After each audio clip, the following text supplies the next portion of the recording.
Subscribe करिए hi-fi study channel को, bell icon को प्रेस कीजिए लेटेस्ट वीडियो अपडेट सबसे पहले पाने के लिए।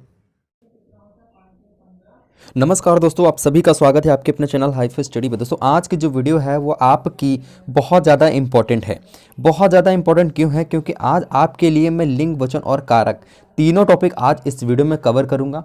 बहुत ही शॉर्ट में कवर करूँगा, ठीक है ना। और छोटी वीडियो है लेकिन इंपॉर्टेंट आप सभी के लिए वीडियो है। इसके पहले जो मैंने आपको पढ़ाया संज्ञा के भेद बताया, संज्ञा किसे कहते हैं, कितने प्रकार की होती है संज्ञा, 5 प्रकार की होती है, और उन 5 संज्ञाओं के बारे में भी मैंने आपको बताया। देन अब इसके बाद हमारा जो टॉपिक आता है वो आता है लिंग, वचन और कारक। यानी कि हम लोग इस वीडियो में लिंग देखेंगे, वचन या नंबर देखेंगे और केस देखेंगे, कारक देखेंगे, ठीक है ना। तीनों हम लोग आज के इस वीडियो में देखेंगे, बहुत अच्छे से देखेंगे, समझेंगे भी, ठीक है। तो सबसे पहले यहाँ पर अगर बात आती है यहाँ पर कि लिंग किसे कहते हैं, ठीक है ना, लिंग क्या होता है, तो बात करते हैं। अगर यहाँ पर लिंग क्या होता है तो संज्ञा के जिस रूप से स्त्री या पुरुष जाति का बोध होता है, ठीक है ना, उसे क्या कहते हैं, संज्ञा कहते हैं, सॉरी उसे लिंग कहते हैं, ठीक है ना। मतलब संज्ञा के जिस रूप से स्त्री या पुरुष जाति का बोध होता है उसे लिंग कहते हैं। जैसे कि आपको मैं उदाहरण बता देंगे, लड़का दौड़ता है।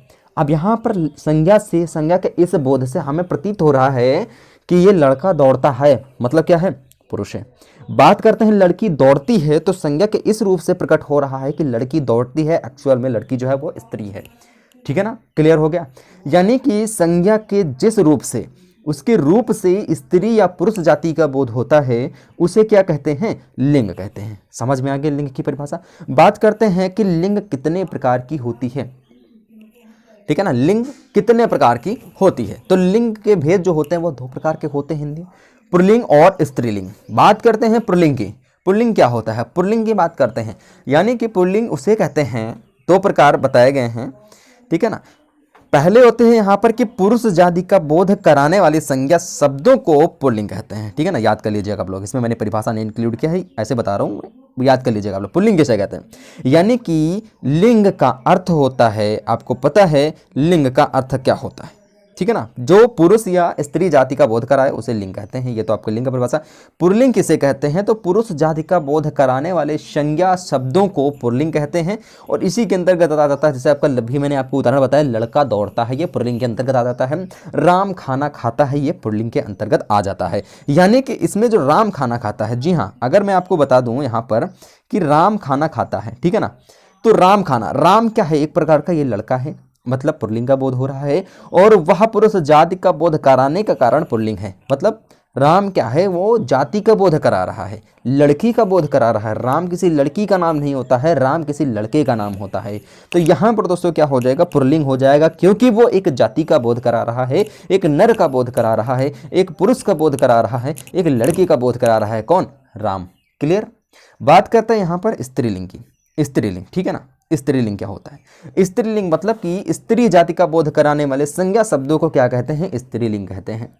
जैसे लड़की दौड़ती है, अभी मैंने आपको बताया लड़की दौड़ती है, यहां पर लड़की जो है वो क्या है, लड़की क्या है, स्त्री है, ठीक है ना। बात करते हैं एक और उदाहरण की, तो यहां पर राधा गाती है, ठीक है ना। राधा क्या कर रही है, राधा गा रही है। क्या कर रही है, राधा का कौन सा काम कर रही है, राधा गाती है। तो यहाँ पर जो राधा है वो एक लड़की का, एक स्त्री का, ठीक है ना, और एक स्त्रीलिंग का बोध करा रही है। मतलब वह स्त्री जाति का बोध कराने के कारण स्त्री है, कौन, राधा। बात की गई यहाँ पर राधा की, स्त्रीलिंग के एक उदाहरण में दिया गया है, राधा गाती है। मतलब क्या बताया गया यहाँ पर, राधा जो लड़की है वो एक लड़की, एक स्त्री का बोध करा रही है, और उसी बोध कराने की वजह से जो राधा है वो स्त्रीलिंग हो जाएगा। क्लियर, समझ में आ गया लिंग किसे कहते हैं, क्लियर ना। यानी कि संज्ञा के जिस रूप से स्त्री या पुरुष जाति का बोध होता है उसे लिंग कहते हैं। पुल्लिंग मतलब जहां पर पुरुष जाति का बोध होता है, संज्ञा के जिस शब्द से पुरुष जाति का बोध होता है वहां पर क्या होता है, पुल्लिंग होता है। और जहां पर स्त्री जाति का बोध होता है वहां पर स्त्रीलिंग होता है। जैसे आपको मैंने बताया, पुल्लिंग में राम खाना खाता है, तो राम क्या एक लड़का है, पुरुष है, ठीक है ना, पुरुष है, तो पुरुष जाति का हो जाएगा, तो पुल्लिंग हो जाएगा। वहीं राधा जो है वो लड़की है, लड़की का बोध, स्त्री का बोध करा रही है, तो वहां पर स्त्रीलिंग हो जाएगा।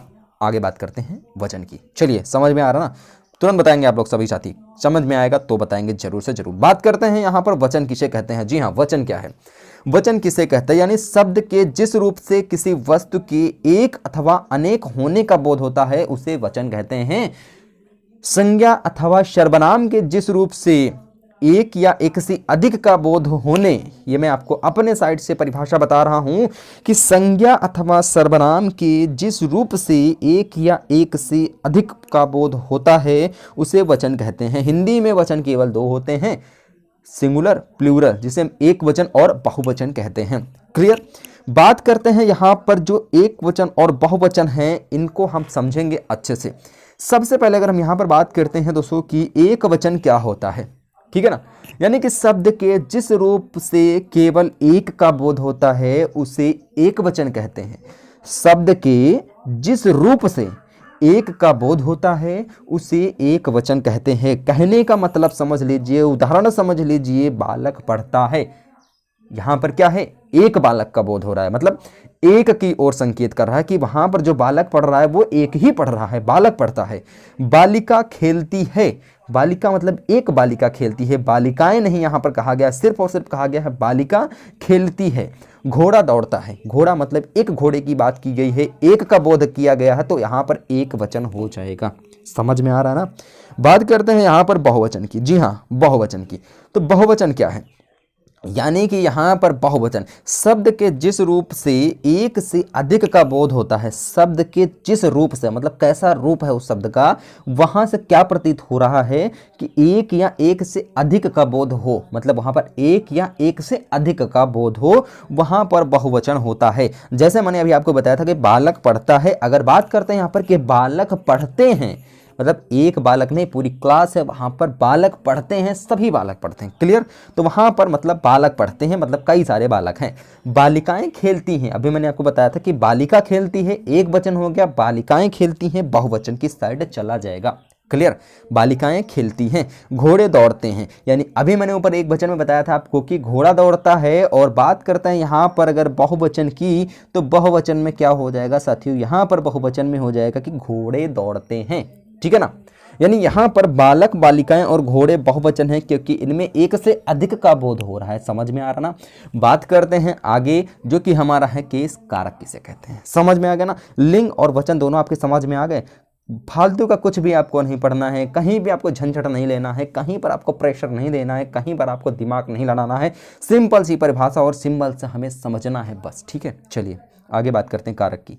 कारक क्या है, कारक किसे कहते हैं, कारक किसे कहते हैं। अगर बात करते हैं यहाँ पर संज्ञा या सर्वनाम के जिस रूप से उसका संबंध वाक्य के क्रिया के किसी दूसरे शब्द के साथ जाना जाए उसे कारक कहते हैं। संज्ञा हो या सर्वनाम के जिस रूप से उसका संबंध, किसका, उसका संबंध वाक्य के किसी दूसरे शब्द के साथ जाना जाए उसे कारक कहते हैं। अगर यहीं पर बात करते हैं कि वाक्य में प्रयुक्त शब्द आपस में संबंध होते हैं, क्रिया के साथ संज्ञा का सीधा संबंध ही क्या होता है, कारक होता है। समझ में आ गया, क्लियर। ठीक है ना। और अगर बात करते हैं यहाँ पर कि कारक को प्रकट करने वाले या प्रकट करने के लिए संज्ञा सर्वनाम के साथ जो चिन्ह लगाए जाते हैं उन्हें क्या कहते हैं, विभक्तियां। कारक, विभक्ति और अर्थ याद कर लीजिएगा आप लोग। कारक क्या होते हैं, विभक्त कह लीजिए या फिर चिन्ह कह लीजिए, एक ही बात होती है। हिंदी में 8 कारक माने गए हैं। वो 8 कारक कौन कौन से हैं, चार्ट के माध्यम से मैंने आपको दिखाया है। ठीक है। बात करते हैं यहाँ पर अगर कारक की और अगर आप में कारक और विभक्ति आ जाती हैं तो विभक्ति कह के आप चिन्ह भी यहाँ पर कह सकते हो। ठीक है ना। इसकी याद करने की सबसे बड़ी बढ़िया ट्रिक है, आप लोगों को पता होगा, पहले से आप लोग जानते भी होंगे। कर्ता ने कर्म को करण से संप्रदान के लिए अपादान से अलग होकर संबंध में याद कर लीजिएगा। का की के, नानी ने, रारी रे। ठीक है ना। और अधिकरण में मैं, पर, हे, अरे, भो। ठीक है, याद कर लीजिएगा आप लोग। अगर आपको 5 नंबर तक याद करना तो यहाँ पर आप आसानी से ट्रिक के माध्यम से भी याद कर सकते हो। कर्ता ने कर्म को करण से के लिए संप्रदान के लिए अपादान से अलग होकर, बाकी 3 आप लोग अलग से याद कर सकते हैं। इनके जो चिन्ह बताए गए हैं, बात करते हैं यहाँ पर सबसे फर्स्ट नंबर की जो कि है कर्ता। ठीक है ना। कर्ता, कर्ता क्या होता है, कर्ता कारक किसे कहते हैं? तो कर्ता कारक समझ लीजिएगा यहाँ पर कि काम करने वाला, काम करने वाला क्या होता है, कर्ता होता है, ठीक है ना। वहाँ पर प्रयोग क्या किया जाता है, वहाँ पर प्रयोग किया जाता है ने का प्रयोग किया जाता है, मतलब चिन्ह लगाकर या विभक्ति ने लगाकर प्रयोग किया जाता है, तब वहाँ पर कर्ता कारक होता है। जैसे कि संज्ञा या सर्वनाम के जिस रूप से क्रिया के करने का बोध होता है उसे कर्ता कहते हैं या कर्ता कारक कहते हैं। यहाँ पर चिन्ह ने लगाकर कर्ता बनता है, ठीक है ना। ये तो होगी परिभाषा, लेकिन हमें ये फालतू का कुछ नहीं पढ़ना, सिर्फ इस चार्ट के माध्यम से समझना है कि कर्ता क्या होता है। कर्ता सिंपल सी बात समझना हमें ये है कि काम करने वाला, ठीक है ना। संज्ञा या सर्वनाम के जिस रूप से क्रिया के करने वाले का बोध होता है या काम करने वाले का बोध होता है, वहां पर चिन्ह जो लगता है वो ने लगता है। जैसे कि मैं आपको बता रहा हूं, रमा ने पुस्तक पढ़ी, तो रमा ने काम कर रही है, ने उसने पुस्तक पढ़ी, ने, ठीक है ना। इस तरह से जो हमारे उदाहरण हो जाएंगे, यहाँ पर ने लग गया मतलब यहाँ पर क्या हो गया, कर्ता कारक हो गया। बात करते हैं दूसरे नंबर की, कर्म की। तो कर्म क्या होता है, कर्म में जिस पर काम का प्रभाव पड़े वहां पर जो चिन्ह लगता है, विभक्ति लगती है, वो को लगती है। बात करते हैं यहाँ पर हम अगर, जी हाँ, अगर हम बात करते हैं यहाँ पर सेकंड नंबर की, जो कि हमारा है कर्म, ठीक है ना। कर्म कारक यानी संज्ञा या सर्वनाम के जिस रूप पर क्रिया का प्रभाव या फल पड़े उसे कर्म कारक कहते हैं। बात करते हैं इसके उदाहरण की चिन्ह के सहित, तो उसने श्याम को पढ़ाया, मतलब यहाँ पर जिस पर काम का प्रभाव पड़े उसने श्याम को पढ़ाया, तो यहाँ पर को आ रहा है ना। और बात करते हैं राहुल ने चोर को पकड़ा, ठीक है ना। तो ये सब आ रहा है यहाँ पर को, तो यहाँ पर क्या हो जाएगा, कर्म कारक हो जाएगा, ठीक है। चलिए आगे बात करते हैं यहाँ पर थर्ड नंबर की, करण, ठीक है ना। करण से, तो करण क्या होता है, यानी जिस साधन से अथवा जिसके द्वारा क्रिया पूरी की जाती है उसे संज्ञा को करण कारक कहते हैं। इसका मुख्य जो पहचान होता है वो से या फिर द्वारा के लिए होता है, यानी जिसने, जिसके द्वारा कर्ता काम करे वहां पर करण कारक होता है। बात करते हैं यहाँ पर से अथवा द्वारा, दोनों आ जाती है, यानी से का उदाहरण देखेंगे और द्वारा, दोनों का उदाहरण हम देखेंगे। पहले से का देख लेते हैं, श्याम गेंद से खेलता है, तो श्याम जो है वो गेंद से खेलता है, तो से का मतलब यहाँ पर करण कारक आ गया। अगर द्वारा आता है कि आदमी चोर को लाठी द्वारा मारता है, तो यहाँ पर द्वारा अगर आ जाता है तो यहाँ पर हमारा हो जाता है करण कारक। बात करते हैं संप्रदान की, बात करते हैं यहाँ पर संप्रदान की। संप्रदान क्या है, संप्रदान का जो चिन्ह होता है वो को के लिए होता है। अगर संप्रदान की बात करते हैं कि जिस क्रिया, जिसके लिए क्रिया की जाए, संप्रदान यानी जिसके लिए क्रिया की जाती है वहाँ संप्रदान कारक होता है। और इसका जो होता है चिन्ह कह लीजिए या फिर आप लोग कह लीजिए विभक्ति, ठीक है ना, विभक्तियाँ। तो यहाँ पर को के लिए, यहाँ पर को का प्रयोग, के का प्रयोग और लिए का प्रयोग होता है।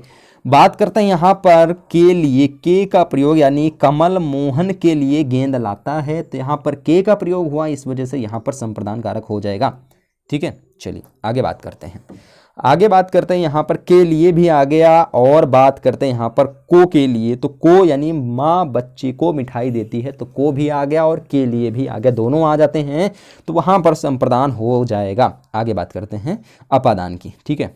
चलिए अपादान मतलब होता है कि जिससे अलगाव हो, अलगाव हो, यानी अपादान का अर्थ ही होता है अलग होना, यानी जिस संज्ञा अथवा सर्वनाम से किसी वस्तु का अलग होना ज्ञात होता है वहाँ अपादान कारक होता है, ठीक है। यहाँ पर इसके जो चिन्ह होते हैं वो कौन कौन से होते हैं, से अलग होकर, मतलब से जहाँ पर से होता है वहाँ पर हो जाता है हमारा कौन सा कारक, अपादान कारक। जैसे उदाहरण के तौर पे कहते हैं कि हिमालय से गंगा निकलती है, मतलब हिमालय से जो गंगा है वो दूर हो रही है, अलग हो रही है, अलगाव हो रहा है, तो वहाँ पर अपादान कारक हो जाएगा। वृक्ष से पत्ता गिरता है, से गिरता है, तो से हमारा आ जाता है, तो वहाँ पर अपादान कारक हो जाता है, क्योंकि यहाँ पर वृक्ष से पत्ता क्या हो रहा है, गिर रहा है। आगे बात करते हैं घुड़सवार घोड़े से गिरता है, तो घुड़सवार क्या हो रहा है, घोड़े से अलग हो रहा है, घोड़े से उसका अलगाव हो रहा है, यानी कि यहाँ पर क्या हो जाएगा, अपादान कारक हो जाएगा। समझ में आ रहा है ना सभी साथी बताएंगे समझ में आ रहा है ना। चलिए आगे बात करते हैं संबंध कारक की, ठीक है।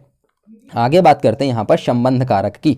तो संबंध कारक में काकी के, नानी ने और रारी रे यानी अन्य पदों से संबंध रखते हैं, यानी कि एक पद अन्य पद से संबंध रखता है, वहाँ पर संबंध होता है। जैसे कि संज्ञा अथवा सर्वनाम के जिस रूप से एक वस्तु का संबंध दूसरी वस्तु से जाना जाता है वहाँ पर संबंध कारक होता है, वहाँ पर संबंध कारक होता है। जैसे कि बात करते हैं यहाँ पर कि कमल, जी हाँ, कमल की किताब मेज पर है, कमल की किताब मेज पर है, की किताब मतलब कि कमल से और किताब से दोनों से संबंध है, एक का दूसरे के साथ संबंध है क्योंकि उसकी है। समझ में आ रहा ना, क्योंकि उसकी है, किसकी है, कमल की है, क्या है, किताब है, जो कि कहाँ रखी है, मेज पर रखी है। राम का घर दूर है, राम का और घर का संबंध आ रहा है, का घर है मतलब उसका घर है, यानी कि एक से दूसरे का संबंध हो रहा है, तो वहाँ पर संबंध कारक हो जाएगा। समझ में आ रहा है ना, सभी साथी बताएंगे समझ में आ रहा है ना, जी हाँ समझ में आना चाहिए बस। आगे बात करते हैं यहाँ पर, जी हाँ आगे अगर बात करते हैं हम यहाँ पर अधिकरण की, यानी अधिकरण में सबसे इंपॉर्टेंट हमारा चिन्ह जाता है में और पर। जी हाँ, क्या जाता है, में और पर, यानी कि क्रिया का आधार यहाँ पर बताया गया है। क्या बताया गया, क्रिया का आधार, यानी कि अधिकरण में बताया गया है कि संज्ञा के जिस रूप से क्रिया के आधार का बोध होता है उसे अधिकरण कारक कहते हैं। और इसकी मुख्य पहचान आपको मैंने बता दिया, में और पर होती है। जी हाँ साथियों, में और पर होती है, क्रिया का आधार होता है यहाँ पर, तो अधिकरण कारक हो जाता है। जैसे में और पर पे ले चलते हैं कि घर पर माँ है, यानी कि दोस्तों यहाँ पर बताया गया आधार, उसका आधार का बोध हो रहा है कि घर पर माँ है, वो आधार पर है, ठीक है ना। तो क्या हो जाएगा यहाँ पर, अधिकरण कारक हो जाएगा। घोंसले में चिड़िया है, तो घोंसले के अंदर चिड़िया मतलब उसका वो आधार है, वहाँ पर वो रुकती है, मतलब उसका आधार, हर एक चीज़ का उसका आधार होता है, ठीक है। तो वहाँ पर सड़क पर गाड़ी खड़ी है, यानी कि यहाँ पर आ रहा है, तो मतलब वहाँ पर उसका आधार है कहीं ना कहीं, तो वहाँ पर क्या हो जाएगा, अधिकरण कारक हो जाएगा। आगे बात करते हैं और लास्ट बात करते हैं यहाँ पर संबोधन की। जी हाँ, संबोधन तो आपको पता ही होगा, संबोधन तो आपको पता ही होगा। संबोधन यानी किसी को पुकारना या किसी को बुलाना, तो वहाँ पर आ जाता है हमारा संबोधन कारक, ठीक है ना। संबोधन कारक, संबोधन यानी हे, अरे, अजी, भो, ठीक है ना, ये हमारे किसके अंतर्गत आ जाते हैं, संबोधन के अंतर्गत आ जाते हैं। बात करते हैं संबोधन क्या, यानी संज्ञा के जिस रूप से किसी को पुकारने, सावधान करने या फिर उसको बुलाने का बोध होता है उसे संबोधन कारक कहते हैं। जैसे खबरदार, ठीक है ना, खबरदार, तो वहां पर अगर खबरदार के बाद यहां पर लग जाता है तो कुछ इस प्रकार से यहां पर लग जाता है, ठीक है ना, संबोधन चिन्ह। बात करते हैं यहां पर कि रीना को मत मारो, यहां पर संबोधित किया जा रहा है, रीना को मत मारो, चिन्ह लास्ट में संबोधन का लग जाएगा। रमा, देखो कैसा सुंदर दृश्य है, यानी कि उसको बताया जा रहा है, रमा देखो उधर, ठीक है ना, ऑर्डर कह लीजिए, पुकारना कह लीजिए, बुलाना किसी को कह लीजिए, तो वहां पर रमा के पीछे भी संबोधन चिन्ह लग जाएगा। लड़के जरा इधर देखो, तो लड़के को क्या बताया जा रहा है, उसको ऑर्डर दिया जा रहा है, बुलाया जा रहा है, पुकारा जा रहा है कि लड़के इधर देखो, जरा इधर देखो या जरा इधर आ, तो वहां पर भी हमारा संबोधन चिन्ह लग जाएगा। आशा करते हैं समझ में आपको आया होगा ये कारक, ठीक है ना, कारक आपको अच्छे से समझ में, दिमाग में घुस गया होगा, एकदम बैठ गया होगा, कहीं पर निकलने मत देना उसको, अगर आपके दिमाग में वो आके बैठ गया है तब। हमने समझा आज के इस वीडियो में लिंग वचन और कारक समझ लिया हमने, छोटी सी वीडियो में लिंग वचन कारक समझ लिया है और समझ में भी आपके आया होगा, जिन भी साथियों को नहीं पता रहा होगा। नेक्स्ट के वीडियो में हम लोग, मतलब नेक्स्ट हिंदी का अगर नेक्स्ट वीडियो आएगी हमारी, तो वहाँ पर हम लोग देखेंगे सर्वनाम। सर्वनाम किसे कहते हैं, सर्वनाम के भेद क्या होते हैं, हो सकता है तो उसी वीडियो में हम लोग सर्वनाम और विशेषण दोनों देख लें, ठीक है। तो वीडियो पसंद आने पर आपको पता है वीडियो को क्या करना होता है, वीडियो को लाइक करना होता है, शेयर करना होता है ज़्यादा से ज़्यादा, और पीडीएफ अगर आप चाहेंगे कहेंगे तो पीडीएफ भी आपको ये टेलीग्राम पर प्रोवाइड कर दी जाएगी। मिलते हैं नेक्स्ट वीडियो के साथ, तब तक के लिए थैंक यू, जय हिंद, जय भारत, वंदे मातरम।